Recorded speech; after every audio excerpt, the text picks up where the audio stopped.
नमस्कार, मैं हूं प्रिया सीजा और आप देख रहे हैं आपका अपना चैनल भिवानी हलचल। गुरुवार दोपहर खबर लिखे जाने तक जहां 2 नए कोरोना पॉजिटिव मामले सामने आए, वहीं किसी संक्रमित के ठीक न होने की खबर भी आई। इन्हीं आंकड़ों के अनुसार जिले में कोरोना के एक्टिव केसेस की संख्या 12 हो गई। वीरवार को भिवानी जिले में जहां एक और कोरोना के 2 नए केस सामने आए, वहीं दूसरी ओर कोई भी कोरोना संक्रमित मरीज ठीक नहीं हुआ। आपको बता दें कि अब तक जिले में कुल 22,386 कोरोना पॉजिटिव हो चुके हैं, जिसमें से 21,724 कोरोना मरीज ठीक भी हुए तथा अब जिले में कोरोना के 12 एक्टिव केस हैं। वहीं सिविल सर्जन डॉक्टर सपना गहलावत ने लोगों से कोविड नियमों की पूरी तरह से पालना करने के साथ साथ वैक्सीनेशन की प्रक्रिया में ज़्यादा से ज़्यादा संख्या में अपनी भागीदारी सुनिश्चित करने की अपील भी की। कोरोना के कारण पूरा साल स्कूल नहीं खुल पाने के कारण इस सत्र में भी सेकेंडरी और सीनियर सेकेंडरी कक्षाओं का पाठ्यक्रम 30% तक कम किया गया है। बोर्ड अध्यक्ष ने बताया कि कम किया गया नया पाठ्यक्रम विद्यार्थी बोर्ड की वेबसाइट www.bseh.org.in पर देख सकते हैं। वीरवार को बोर्ड अध्यक्ष प्रोफेसर जगबीर सिंह ने जानकारी देते हुए बताया कि इस वर्ष भी शैक्षिक सत्र वर्ष 2021-22 के लिए सेकेंडरी व सीनियर सेकेंडरी कक्षाओं का पाठ्यक्रम 30% तक कम किया गया है। उन्होंने बताया कि ऐसा इसलिए किया गया है कि कोरोना महामारी के कारण विद्यालय पूर्ण रूप से नहीं खुल पाए, जिसके कारण विद्यार्थियों की शिक्षा बाधित हुई है। साथ ही उन्होंने वर्ष 2021-22 की परीक्षाओं के लिए प्रश्न पत्र 30% कम पाठ्यक्रम के अनुसार तैयार किए जाएंगे, यह भी बताया। वहीं उन्होंने यह भी बताया कि सन 2021-22 के लिए सेकेंडरी व सीनियर सेकेंडरी कक्षा के सभी विषयों का पाठ्यक्रम 30% कम करके ही बोर्ड की आधिकारिक वेबसाइट पर अपलोड किया हुआ है तथा सभी विद्यालय मुखिया व विद्यार्थी अपलोड किए गए पाठ्यक्रम को डाउनलोड करके कम किए गए पाठ्यक्रम के अनुसार ही परीक्षाओं की तैयारी करना सुनिश्चित करें। जब सिलेबस कम किया गया था तो कोरोना की परिस्थितियाँ जो फर्स्ट वेव थी उस कारण से बड़ी हावी थी और उस कारण से हमें देर भी लगी थी फैसला करने में। लेकिन इस बार सबकी परेशानी को ध्यान में करते हुए समय से निर्णय लिया गया है, क्योंकि पिछले वर्ष बहुत सारे चैप्टर जो अध्यापक पढ़ा चुके थे या ऑनलाइन विद्यार्थी पढ़ चुके थे, ऐसे सिलेबस में से चैप्टर कट गए थे। तो उस बात को ध्यान में रखते हुए समय से पहले ही बोर्ड ने इस बात का फैसला किया है कि जिस प्रकार पिछले वर्ष जो 30% सिलेबस था वही सिलेबस 30। हाँ, बोर्ड की वेबसाइट पर पिछले वर्ष का जो हमारा सिलेबस उपलब्ध है, यानी कि 70% सिलेबस जो करना है वो बोर्ड की साइट पर उपलब्ध है, और जो चैप्टर काटे गए हैं 30% वो भी उपलब्ध है। उसको देख करके अध्यापक आगे की पढ़ाई की अपनी योजना बनाए। वन महोत्सव के उपलक्ष्य में आज एक पौधारोपण कार्यक्रम का आयोजन महामती विद्या निकेतन प्राणनाथ प्रणामी हाई स्कूल में किया गया। वृक्ष लगाओ पर्यावरण बचाओ का संदेश देते हुए इस दौरान 151 पौधे लगाए गए। वहीं साथ ही इन पौधों को पेड़ बनाने का संकल्प भी लिया गया। भिवानी के दादरी गेट पर स्थित महामती विद्या निकेतन प्राणनाथ प्रणामी हाई स्कूल में बच्चों और स्कूल स्टाफ और मैनेजिंग कमेटी द्वारा पौधारोपण कार्यक्रम का आयोजन किया गया। इस कार्यक्रम की अध्यक्षता रामकुमार गोयल द्वारा की गई। इस कार्यक्रम में स्कूल मैनेजमेंट कमेटी की तरफ से अमित रामलवासिया, पवन बंसल, अजय गोयल, अतुल और रमेश अग्रवाल मौजूद रहे। स्कूल स्टाफ ने पौधारोपण करते हुए संकल्प लिया कि पूरे वर्ष पौधे लगाने वाले बच्चे और स्टाफ इन पौधों को प्रतिदिन पानी देंगे और देखभाल करेंगे व इन पौधों को पेड़ बनाने का संकल्प भी लिया गया। आपको बता दें कि इस कार्यक्रम में 151 पौधे लगाए गए। वहीं मैनेजिंग कमेटी के सदस्य अमित रावलवासिया ने, पवन बंसल और अजय गोयल ने बताया कि हर वर्ष की भांति इस वर्ष भी स्कूल में पौधारोपण का कार्यक्रम किया गया। इस कार्यक्रम में स्कूल के सभी बच्चों और सभी स्कूली स्टाफ ने भाग लिया। साथ ही उन्होंने बताया कि इस कार्यक्रम में विभिन्न प्रकार की छायादार, फलदार और फूल देने वाले पौधे लगाए गए हैं। सभी बच्चों और सभी सदस्य इन पेड़ों की देखभाल करेंगे। वहीं स्कूल के प्राचार्य राहुल भाटी ने बताया कि स्कूल के प्रांगण में पौधारोपण कार्यक्रम किया गया है। इस कार्यक्रम में मैनेजिंग कमेटी, स्कूल के बच्चे और सभी टीचरों ने पौधारोपण किया है तथा वृक्ष लगाओ पर्यावरण बचाओ का संदेश देते हुए सभी ने पौधों की उचित देखभाल करने का संकल्प भी लिया। श्री राधिका धाम भिवानी में पौधारोपण किया गया है। सभी बच्चों ने एक एक पौधा गोद लिया है, जिसकी देखभाल वे स्वयं करेंगे। हर वर्ष की भांति इस बार भी वन महोत्सव पौधारोपण किया गया है। स्कूल के हर बच्चे ने एक एक पौधा गोद लिया है। स्कूल का स्टाफ, सेवा समिति के सभी सदस्यों ने एक एक पौधा गोद लिया है। जब तक फल नहीं आते तब तक इसका देखभाल स्वयं करेंगे और मंदिर में पहले भी लगते रहे हैं, आगे भी लगते रहेंगे। आज हमारे विद्यालय महामती प्राणनाथ विद्या निकेतन में मैनेजिंग कमेटी और वृक्षारोपण का कार्यक्रम किया गया है, जिसके अंतर्गत हमारे विद्यालय में सभी बच्चों ने एक एक पौधा गोद लिया है और प्रतिदिन जब बच्चे प्रातः सुबह स्कूल में आएंगे और उसका अंदर पानी डाल के उसकी रक्षा करेंगे और जब तक वो पेड़ बड़ा नहीं हो जाता बच्चे स्कूल आते रहेंगे और उसका निरंतर काम करते रहेंगे। और साथ में हमारे जितना भी स्टाफ है सभी स्टाफ ने एक एक पौधा गोद लिया है और उसके अंतर्गत वो भी उस पौधे की पूरी देखभाल करेंगे। महामती प्राणनाथ विद्या निकेतन में वृक्षारोपण का कार्यक्रम किया गया, जिसमें सभी स्कूल के प्राचार्य, बच्चे, अध्यापकगण सभी मौजूद रहे। सेवा समिति के सभी सदस्य मौजूद रहे, युवा सेवा समिति के सभी सदस्य मौजूद रहे। सभी ने इन पौधों को पूरा का संकल्प लिया है। सभी एक एक आदमी एक एक पौधे को पूरा पेड़ बनाने का पूरा संकल्प लेकर यहाँ पे काम करेगा।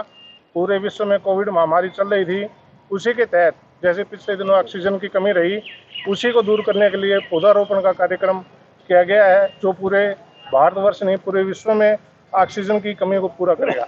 महामती प्राणनाथ विद्या निकेतन स्कूल में गुरुजी श्री सदानंद जी महाराज जी की प्रेरणा से वन महोत्सव कार्यक्रम के तहत पौधारोपण का कार्यक्रम किया गया है। और इसमें जो श्री महामती प्राणनाथ विद्या निकेतन है उसका समस्त स्टाफ और बच्चे उपस्थित हैं और उनके द्वारा भी वृक्ष लगवाए गए हैं, पौधे लगवाए गए हैं। और सब ने मिलकर कमेटी जो है और बच्चों ने मिलकर प्रण लिया है, जब तक ये पौधे पेड़ नहीं बन जाते तब तक सिर्फ लगाना ही नहीं है, इनकी रक्षा भी करनी है ताकि बड़े होकर ये वृक्ष बने और ऑक्सीजन जो है वो उपलब्ध कराएं। कोरोना का कहर कम होने के साथ साथ शिक्षा विभाग द्वारा स्कूल खोले जा रहे हैं, जहां 16 जुलाई से 9वीं से 12वीं तक की कक्षाएं शुरू की जा चुकी हैं। वहीं अब 23 जुलाई से मिडिल क्लासेस भी शुरू करने की तैयारियां पूरी कर ली गई हैं। जैसे ही कोरोना की दूसरी लहर कम हुई, शिक्षा विभाग ने फैसला लेते हुए स्कूल खोलने का निर्णय लिया। इसी के दौरान पहले 9वीं से 12वीं तक स्कूल खोले गए और अब कोरोना महामारी केस कम होने के चलते शिक्षा विभाग ने अब मिडिल क्लास को भी खोलने का निर्णय लिया है। वहीं जब इस बारे में डिप्टी डीईओ सुनीता नागर से बात की गई तो उन्होंने बताया कि शिक्षा विभाग के द्वारा कोविड-19 को ध्यान में रखते हुए मिडिल क्लास को खोलने का निर्णय लिया गया है। इसमें सभी स्कूलों को सैनिटाइज करने के साथ साथ सभी बच्चों को सोशल डिस्टेंसिंग के साथ बैठाने का प्रबंध किया गया है। इस बारे में सभी स्कूल के मुख्य अध्यापकों को दिशा निर्देश भी दे दिए गए हैं। वहीं बच्चों को भी अपने साथ सैनिटाइजर और मास्क लाने की हिदायत दी गई है। वहीं बच्चों को भी स्कूल भेजने के लिए माता पिता की स्वीकृति अनिवार्य की गई है। देखिए हमने जो है अभी 19 से जो है हमारे जो स्कूल खुले थे 16 तारीख से 9वीं से 12वीं तक के खुले थे और कल से 23 तारीख से जो है मिडिल सेक्शन भी खुल रहा है। 6वीं 7वीं 8वीं के भी विद्यालय खुल जाएंगे। सभी वही तैयारियां कराई गई है जो पहले कराई गई। पूरे विद्यालय को सैनिटाइज कराया गया है, बच्चों को सोशल डिस्टेंसिंग के हिसाब से बिठाया गया है और उनका रोज टेम्परेचर नापा जाता है। कोई और वैक्सीनेशन के लिए भी प्रेरित किया जाता है। टीचर्स की भी वैक्सीनेशन हो रही है और इसको जो है अवसर ऐप पे अपलोड भी किया जाता है। और काफ़ी हमारे जो भिवानी डिस्ट्रिक्ट का है जो एडमिशन का है या बच्चों की जो अटेंडेंस है वो अपडेट की गई है। मोर देन 90% उनकी अटेंडेंस रही है स्कूलों में। मॉनसून की बारिश, शहर में जल भराव और खराब सड़कें, ये समस्या हमारे शहर के लिए नई नहीं है और इस समस्या के समाधान के लिए लोग भी प्रदर्शन करते देखे जाते हैं। इसी कड़ी में ही लेबर क्रांति मोर्चा ने भी सर्कुलर रोड की खराब हालत को लेकर रोष प्रदर्शन किया। गौरतलब है कि भिवानी शहर के सर्कुलर रोड की हालत काफ़ी दयनीय बनी हुई है। रोहतक रोड से लेकर लोहारू पुल तक नई सड़क बनाने के लिए लेबर क्रांति मोर्चा द्वारा लगातार प्रदर्शन किए गए थे, तब जाके सर्कुलर रोड का निर्माण कार्य शुरू किया गया था। किंतु मानसून की पहली बरसात के चलते सड़क की हालत पहले से भी ज़्यादा खराब हो गई है। वहीं जब इस बारे में लेबर क्रांति मोर्चा के सदस्यों से बातचीत की गई तो उन्होंने बताया कि लेबर क्रांति मोर्चा के सदस्यों के अथक प्रयास के बाद सर्कुलर रोड का निर्माण कार्य शुरू किया गया था, किंतु निर्माण कार्य में लगी सामग्री बहुत ही घटिया किस्म की थी, जो मानसून की पहली बरसात के पानी को भी बर्दाश्त नहीं कर सकी। साथ ही उन्होंने चेताते हुए कहा कि अगर जिला प्रशासन द्वारा जल्द ही सड़क का निर्माण कार्य शुरू नहीं करवाया गया तो लेबर क्रांति मोर्चा दोबारा से अनशन पर बैठने को मजबूर होगा, जिसकी जिम्मेवारी जिला प्रशासन की होगी। 10 सालों से निमड़ा था। जब लेबर क्रांति मोर्चा ने यहाँ भूख हड़ताल शुरू की तो उसके बाद हमें आश्वासन मिला और आश्वासन के बाद रोड भी बना, लेकिन रोड ऐसा बना कि पहली बारिश में ही रोड टूट गया। और आज हालत ये है कि आप बावड़ी गेट से लेकर के और पुल तक चले जाओ, आपको दुनिया भर के खड्डे मिलेंगे। और सब प्रशासन क्या करता है कि रोड ही डाल जाता है, बारिश आती है तो रेत बह जाता है और रोड ही ले जाते हैं, जिससे लोगों को एक्सीडेंट वगैरह हो जाते हैं। क्योंकि प्रशासन को कुछ पता तो है नहीं ना, उनको पब्लिक की डीलिंग से कोई मतलब है, उनको तो अपने से मतलब है कि हम क्या कर रहे हैं। तो हम ये कहना चाहते हैं कि प्रशासन इस ओर शीघ्र ध्यान दे, वरना लेबर क्रांति मोर्चा एक बहुत बड़ा आंदोलन छेड़ने पर मजबूर है। हम लेबर क्रांति मोर्चा ने पीछे 5 दिन की अनशन बैठे थे जब यह रोड बनवाया था, और बड़ी मुश्किल से, बड़ी मुसीबत से हमने ये टाइम पास कराया। एक 1.5-2 फुट के खड़े हो रहे हैं। पहली बारिश में ये रोड धराशायी हो गया। एक बात, दूसरी बात, आधा इन्होंने बनाया, आधा पैसे खा गए, ठीक है। आधा एक पट्टी डाली है इन्हें, दूसरी पट्टी नहीं डाली, न पानी की व्यवस्था ना। और अब ये देख लो, इन खड्डे जो है रहे हैं इसमें मिट्टी डाल देते हैं, रोड़ी वो मिट्टी निकल जाती है, रोड़े रह जाते हैं। आने वाला व्हीकल मोटरसाइकिल वाला चंद मिनटों में गिर के एक्सीडेंट होने की संभावना है। तो क्या मांग करते हैं प्रशासन से? हम ये मांग करते हैं अब इसको रोड को दोबारा दुरुस्त करके तो रोड बना जाए, उत्साह उठा के पानी की व्यवस्था की जाए। दादरी गेट से पुल तक के लेबर क्रांति मोर्चा ने भूख हड़ताल की थी और हमारी मांग थी कि ये रोड बनाया जाए। ये रोड उस टाइम तो बना था, सरकार के नुमाइंदे आके हमें जो हमारा अनशन था उसको उठाया गया और रोड बना दिया गया। आज रोड बनने के बाद ये बिल्कुल टूट चुका है। यहाँ पर जगह जगह पानी के खड्डे खड़े हुए हैं। प्रशासन का इस रोड की तरफ कोई ध्यान नहीं है। ये दादरी गेट का जो इलाका है, यहाँ गरीब लोग बसते हैं और पानी भरने के कारण लोगों को आने जाने में बहुत परेशानी होती है। 5 दिन की भूख हड़ताल करके ये रोड बनवाया गया था। अब ये रोड जैसे ये बना है, ये बार बार में टूट जाता है। माड़ इसमें हड़का लगाया गया है, इसको अब दोबारा बनाया जाए और प्रशासन इसकी ओर ध्यान दे। अक्सर यहाँ एक्सीडेंट होते रहते हैं, कभी खड्डे, जगह जगह खड्डे हैं, मिट्टी डाल देते हैं और पानी फिर दोबारा खड्डे हो जाते हैं। यहाँ काफ़ी दिन यहाँ पहले पाइपलाइन टूटी हुई थी और उसमें भी लोगों ने काफ़ी एक्सीडेंट हुए हैं।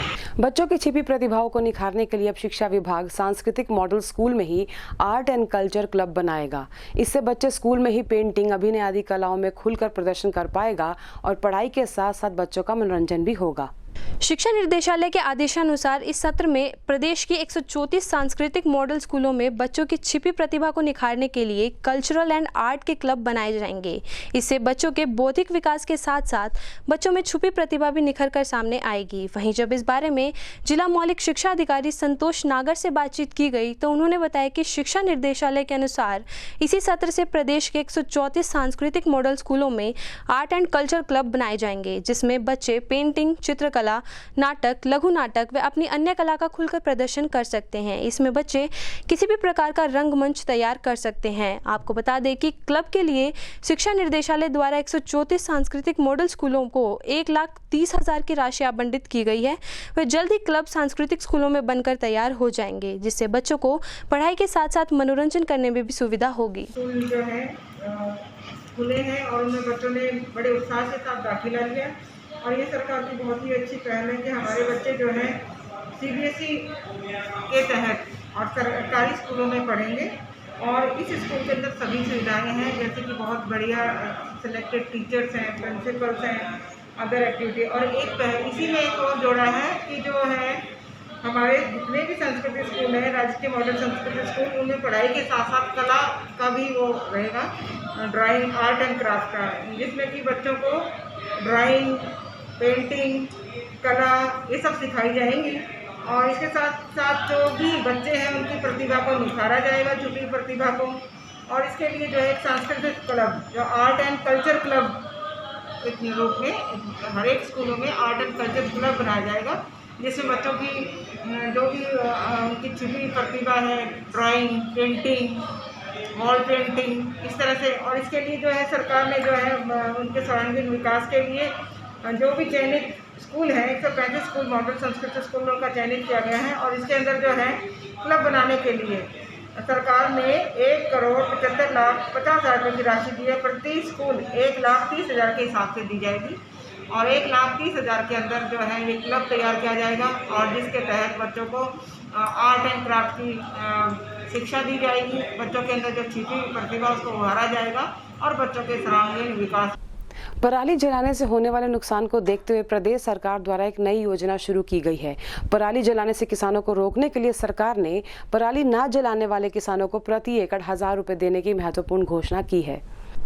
हरियाणा में मनोहर सरकार ने किसानों के लिए एक अच्छी घोषणा की है। प्रदेश सरकार ने खेतों में किसानों द्वारा पराली जलाने को रोकने के लिए एक महत्वपूर्ण फैसला लिया गया है, जिसमें सरकार ने एक फरमान जारी किया है कि पराली ना जलाने वाले किसानों की सरकार आर्थिक रूप से मदद करेगी तथा जो किसान अपने खेतों से पराली की स्ट्रॉ बेलर से गार्ड बनाकर औद्योगिक इकाई को देगा, उसे प्रति एकड़ के हिसाब से 1000 रुपये की राशि दी जाएगी। वहीं भिवानी के doctor Atmaram Godara, deputy director agriculture, ने बताया कि पराली की गांठें बनाने वाली स्ट्रॉ बेलर यूनिट पर किसानों को अनुदान दिया जा रहा है। वह विभाग किसानों से गुजारिश कर रहा है कि वे पोर्टल पर पंजीकरण करें, जिससे समय पर औद्योगिक इकाइयों को परालियां मिल सके। इस योजना के तहत पराली जलाने की समस्या से निजात मिल जाएगा और वातावरण को भी दूषित होने से बचाया जा सके। ये हरियाणा सरकार और भारत सरकार ने एक स्कीम एग्रीकल्चर विभाग को दे रखी है, CRM, जिसका नाम है क्रॉप रेजिड्यू मैनेजमेंट। उस स्कीम में क्या है, जो किसान अपने खेत की धान की पराली न जलाकर उसकी गांठ बनाकर अगर कहीं प्राइवेट और एजेंसियों को या कोई फैक्ट्रियों को बेचता है तो उसको 1000 रुपये प्रति एकड़ के हिसाब से प्रोत्साहन राशि सरकार की तरफ से किसान को दी जाएगी। और हमारे डिस्ट्रिक्ट भिवानी में वैसे भी एरिया मतलब धान का बहुत कम है, इसलिए यहाँ मतलब ज़्यादा जलाने वाली कोई शिकायतें नहीं आती, 1-2 को छोड़कर। बाकी यहाँ से पराली राजस्थान में वैसे ही बिक जाती है, जैसे ही धान की कटाई होती है उसके बाद पराली इकट्ठी करके और राजस्थान में किसान बेच देते हैं, जैसे किले का 1 एकड़ का 3-4 हज़ार रुपये उनको पराली का मिल जाता है। किसान भाई हमारा एग्री हरियाणा पोर्टल है, साइट है, उस पर अपना रजिस्ट्रेशन करवाकर उसका 1000 रुपये प्रति एकड़ के हिसाब से धान की पराली की गांठ बनाकर बेचेगा तो उसको पोर्टल पर रजिस्ट्रेशन करवाना जरूरी है। रजिस्ट्रेशन करवा के 1000 रुपये प्रति एकड़ के हिसाब से अपना फ़ायदा उठा सकते हैं। 25 जुलाई को मनाए जाने वाले वन महोत्सव के कार्यक्रमों की श्रृंखला में एक प्रतियोगिता का आयोजन राजकीय कन्या वरिष्ठ माध्यमिक विद्यालय में किया गया। 9वीं से 12वीं तक की कक्षाओं की छात्राओं के लिए आयोजित इस प्रतियोगिताओं में जहां उनसे पौधों संबंधी सवाल पूछे गए और चित्रकला प्रतियोगिता कराई गई, वहीं बच्चों को पेड़ पौधे संबंधी अनेक महत्वपूर्ण जानकारियां भी दी गई। 25 जुलाई को वन विभाग द्वारा राष्ट्रीय वन उत्सव मनाया जा रहा है। इसी के अंतर्गत भिवानी वन विभाग द्वारा राजकीय कन्या वरिष्ठ माध्यमिक विद्यालय में वन महोत्सव पर एक प्रतियोगिता का आयोजन करवाया गया। इसमें 9वीं से 12वीं तक की कक्षाओं की छात्राओं ने भाग लिया। आपको बता दें कि इस प्रतियोगिता में वन विभाग द्वारा छात्राओं से वातावरण व पेड़ पौधों से संबंधित प्रश्न पूछे गए तथा इस अवसर पर एक ड्राइंग प्रतियोगिता का आयोजन भी किया गया। वहीं जब इस बारे में वन विभाग फॉरेस्ट रेंजर अधिकारी कैलाश चंद्र से बात की गई तो उन्होंने बताया कि भिवानी जिला फॉरेस्ट अधिकारी की अध्यक्षता में पूरे प्रदेश में वन विभाग महोत्सव मनाया जा रहा है। इसी कड़ी के अंतर्गत आज राजकीय कन्या वरिष्ठ माध्यमिक विद्यालय में वन महोत्सव के उपलक्ष्य में बच्चों के लिए ड्राइंग प्रतियोगिता का आयोजन करवाया गया है तथा विजेता छात्राओं को उचित इनाम देकर भी सम्मानित किया गया। उसी के उपलक्ष्य में हर साल हम क्विज कंपटीशन और ड्राइंग पेंटिंग प्रतियोगिता करवाते हैं बच्चों के स्कूलों में।